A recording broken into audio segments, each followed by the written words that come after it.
Hello, हमारा news channel news beats में आपका स्वागत है। मैं हूं भूमिका।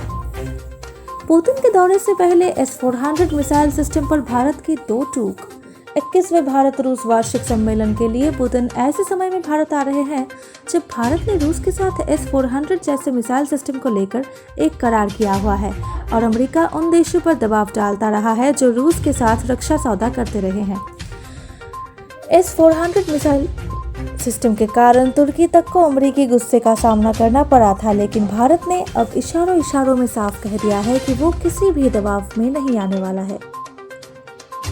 पुतिन के दौरे से पहले रक्षा मंत्रालय ने बाकायदा लोकसभा में एक लिखित जवाब में किसी भी दबाव में न रहने को लेकर अपनी बात कही है। दरअसल AIMIM सांसद असदुद्दीन ओवैसी ने रक्षा सौदों और उससे जुड़े घटनाक्रमों पर सवाल पूछा था, जिसका जवाब रक्षा राज्य मंत्री अजय भट्ट ने दिया।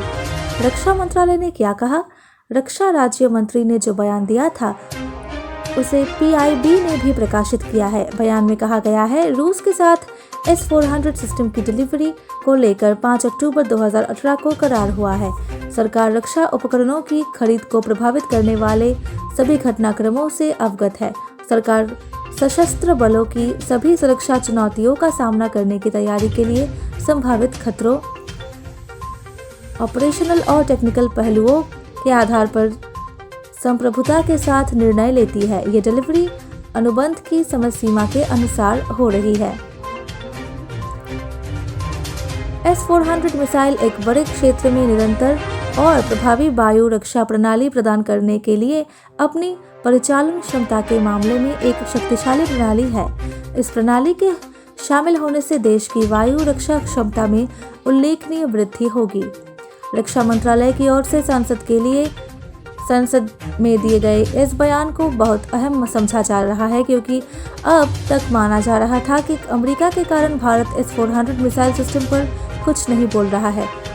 ऐसी रिपोर्ट्स हैं कि भारत को रूस से S-400 मिसाइल सिस्टम की डिलीवरी शुरू हो चुकी है, लेकिन भारत ने सार्वजनिक तौर पर इसको लेकर कोई घोषणा नहीं की है। हालांकि बीते महीने पत्रकारों से बात करते हुए वायुसेना प्रमुख air chief marshal VR Chaudhary ने कहा था कि कॉन्ट्रैक्ट के हिसाब से भारत को इस साल के अंत तक S-400 मिसाइल सिस्टम की पहली खेप मिल जाएगी। अमेरिका की ओर से कोई प्रतिक्रिया नहीं। पुतिन के आगामी दौरे में $5 अरब से अधिक के इस मिसाइल रक्षा सौदे के बारे में कोई जानकारी मिल सकती है, लेकिन उससे पहले अमेरिका के बयान का भी इंतजार है। रूस के साथ रक्षा सौदों को लेकर अमेरिका और तुर्की के बीच की तकरार जग जाहिर है। अमेरिका तुर्की के खिलाफ countering America's adversaries through sanctions act का तहत कार्रवाई कर चुका है, जबकि वो भी उसके साथ नेटो का सदस्य देश है। इस कानून के तहत अमेरिका रूस से रक्षा सौदा करने वाले देशों पर प्रतिबंध लगाता है। इसे आशंकाएं भी थी कि अमेरिका इसी कानून के तहत भारत पर भी प्रतिबंध लगा सकता है, लेकिन अभी तक कुछ साफ नहीं है। बीते 15 नवंबर को अमेरिका ने इस सौदे पर चिंता जरूर जाहिर की थी। अमेरिका रक्षा मंत्रालय पेंटागन के प्रवक्ता जॉन किर्बी ने कहा था कि रक्षा सिस्टम खरीदने को लेकर भारत पर उनके विचार बेहद स्पष्ट है। हालांकि यह विचार क्या है, ये अभी स्पष्ट नहीं है। वहीं अमेरिका की उप रक्षा मंत्री वेंडी शर्मन ने जोर देते हुए कहा था कि S-400 मिसाइल सिस्टम इस्तेमाल करने का कोई देश सोचता है तो वो खतरनाक है। हालांकि उन्होंने उम्मीद जताई थी कि भारत और अमेरिका इस खरीद को लेकर अपने मतभेदों को सुलझा लेंगे। अमेरिका ने अब तक भारत पर कोई दबाव सार्वजनिक तौर पर नहीं डाला है, लेकिन ऐसा माना जा रहा है कि अंदरखाने भारत और अमेरिका के बीच इस मसले पर चर्चा जरूर हुई होगी।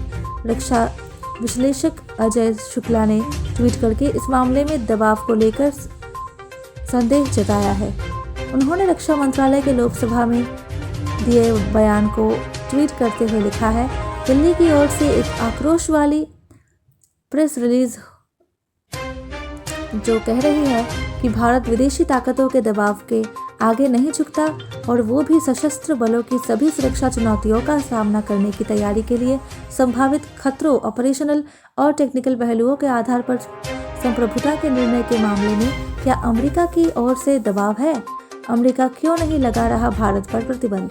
समाचार वेबसाइट TRT वर्ल्ड के मुताबिक सुरक्षा विश्लेषक मोहम्मद वलीद बिन सिराज कहते हैं कि वाशिंगटन नई दिल्ली को लेकर शायद बहुत दयालु रहने वाला है, क्योंकि अमेरिकी संसद में लंबी लॉबी भी बड़ा कारण है। सिराज कहते हैं कि अमेरिकी सीनेट और कांग्रेस में लॉबी ने प्रतिबंधों के खिलाफ अपने हितों पर सहमति बनाई है और वही इस मुद्दे को व्हाइट हाउस लेकर जाएंगे।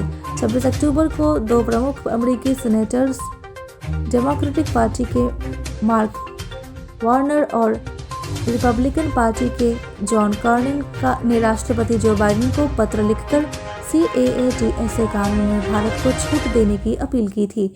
उनका तर्क था कि इससे अमेरिकी राष्ट्रीय सुरक्षा हितों को लाभ होगा। इसी मुद्दे पर TRT वर्ल्ड से आर्मी एयर डिफेंस कोर के भारत के पूर्व महानिदेशक लेफ्टिनेंट जनरल विजय कुमार सक्सेना कहते हैं कि कोई भी प्रतिबंध दोनों राष्ट्रों के द्विपक्षीय रक्षा निर्यात संबंधों को बाधित करेंगे जो कि 3 दशकों में बने हैं।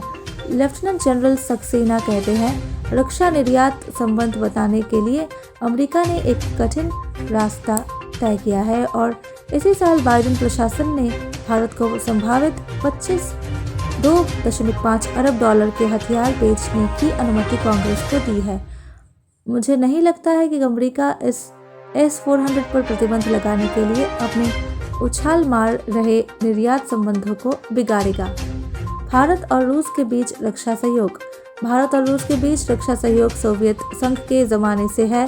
सैन्य उपकरण के मामले में भारत जब भी अपनी ज़रूरतों का 80% से ज़्यादा सामान रूस से ही खरीदता है।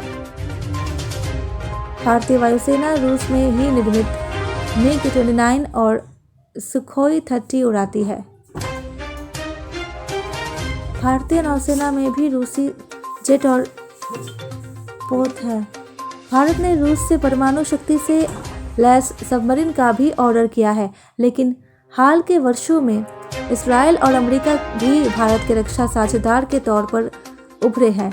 ये रूस के लिए असहज करने वाला है। 2018 में भारत ने रूस से 5 S-400 मिसाइल सिस्टम खरीदने के सौदे पर हामी भरी थी। S-400 रूस का बेहद आधुनिक मिसाइल सिस्टम है। इसकी तुलना अमेरिका के बेहतरीन air defence system patriot missile से होती है। That's all for our news today. Stay tuned to our channel. Good day.